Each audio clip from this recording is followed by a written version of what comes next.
Hi, Whittier City family. It's me, Miss Alex, your school social worker counselor at Phelan and West Whittier Elementary.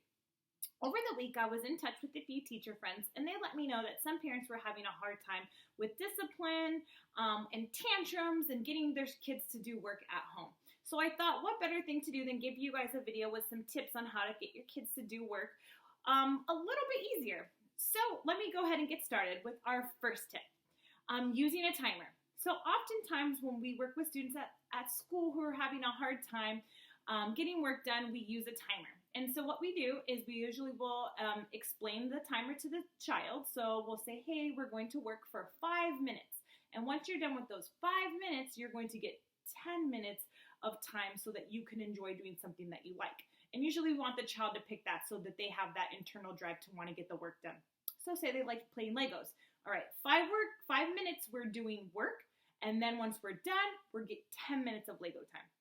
This works really well at home too. So say you have your child doing a math assignment, you can put a timer on for 5 minutes. Once they've completed that work within those 5 minutes, they get 10 minutes of enjoyable time to do something that they enjoy doing, and then they get back to their assignment. This is really effective. You can use 3 different timers. The first is the sand, and if you have enough sand for 5 minutes, then that's wonderful. A lot of times they're a little bit shorter, but kids usually love looking at sand timers because they can see it trickling down and it kind of becomes exciting for them. So if you have one of those, that's a great tool. Another is just a traditional kitchen timer. Usually they go off really loudly, so that can sometimes scare students, but it's always a great idea if you have one laying around, because it kind of gets them excited if they don't enjoy that, if they do enjoy that bing. And the last is a cell phone timer. Very easy to use. You just put however much time you want them to work for, and once that goes off, then you can set another timer for their enjoyable activity.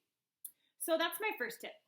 My second is using an expectation behavior matrix. So at each of our elementary sites, we use what is called PBIS, Positive Behavior Interventions and Support.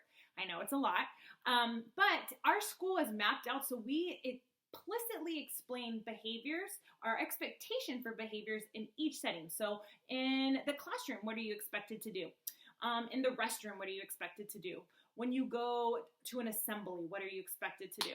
So we have a wonderful chart where you can kind of develop what your expectations are for our students. What's wonderful is that we have a blank chart that I'm going to link below so that you can create one for your home. What this does is it lays out the ground foundation for your students. So what do we want from them? What are we expecting? So when we sit down at the kitchen table and that's where we're doing our work, we need to have quiet voices. We need to have our bodies calm. So you kind of go over that and you list your expectations. What this does is it prepares the child to kind of have a mindset of, when I come here, these are what I'm expected to do. When we see our students doing expected behaviors at school, we reward them with, at Phelan, we have our reward coupons, and at West Whittier, we have our paw praise nets. So I'll show you 2 pictures in a second. These are awesome because these are linked to rewards that our students can earn. So if they get 10 paw praise notes, they might get to sit in the teacher's chair for the day. There's a ton of different prizes based on paw praise notes or reward coupons. And so what I would recommend is you guys come up with your own reward system. So maybe you can kind of come up with sticky notes or different things where you catch them doing what you expected them to do with their behavior chart.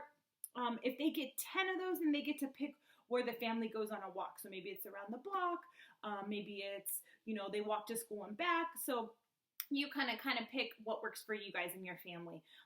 But that is just a wonderful tool, and it aligns with exactly what we do at school. So you can kind of keep that continuity, which is wonderful for our kids. The last is what I call a token economy system. And token economy is you do something and you earn a reward. So it's kind of similar to our behavior matrix, but I have 2 different ways we can do this. So the first is something that I do in my counseling sessions called peacock points. And so I'll bring that here and you can see that I created this little peacock and he has 100 dots inside of him.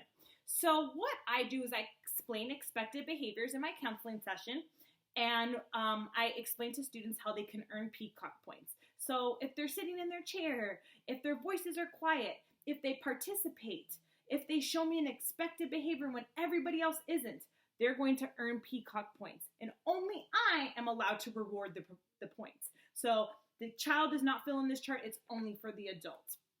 And so what I do is I explain when they get to their halfway mark, which is right here in the middle, they earn a reward. So typically I have a treasure box, or I have snacks that the kids like. And so when they get all of these filled up, so when they get to 50 points, they get a reward. Then when they fill up the whole chart, they get an additional reward. So I usually do that the first time around, and then after the first Peacock chart is filled, then they have to fill the entire Peacock up, and then they're able to earn that reward the next time. So we just gradually increase how many feathers we want to go down. So this is a great tool. You can create this at home. I just Google searched a peacock, and then I actually created all the little circles inside. So you can easily do this at home with any type of animal. And what you do is just kind of explain what you expect, fill it up, and when they get to a certain point, then you reward them. This is a really great tool because it keeps the student in the here and now, and it doesn't allow them to get too far along to realize that they're not doing what they're supposed to. And my last one is a behavior chart.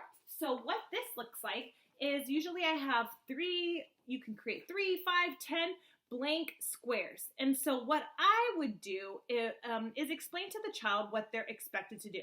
So they need to do problems 1 through 5 on their math sheet, and then they need to get up and eat breakfast. So this last one would be they need to read for 3 minutes. So say, for example, they've done the first 2, but they haven't done this one. Darn. So we want to keep encouraging them. So what we usually do is we find out, what is that student's carrot? What do they love? Well, my son or daughter loves ice cream parties. And this is just an example. So I would create an ice cream. So once they complete all of these things, they'll get an ice cream for lunch. So they have to do all of these things to get the ice cream. So you can do this in any way that you want.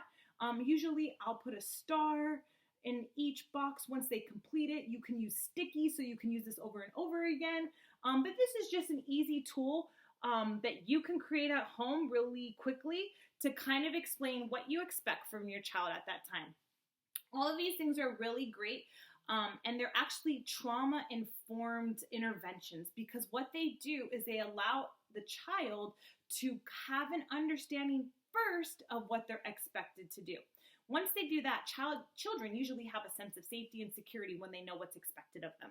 So I'm going to link all of the different interventions that I have available below this YouTube video, and I am open to more videos if you guys need more support.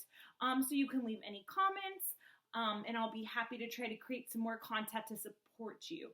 I am so grateful to be working with your child and working with the Whittier City School District, and I just want to let you guys know that you are doing the absolute best.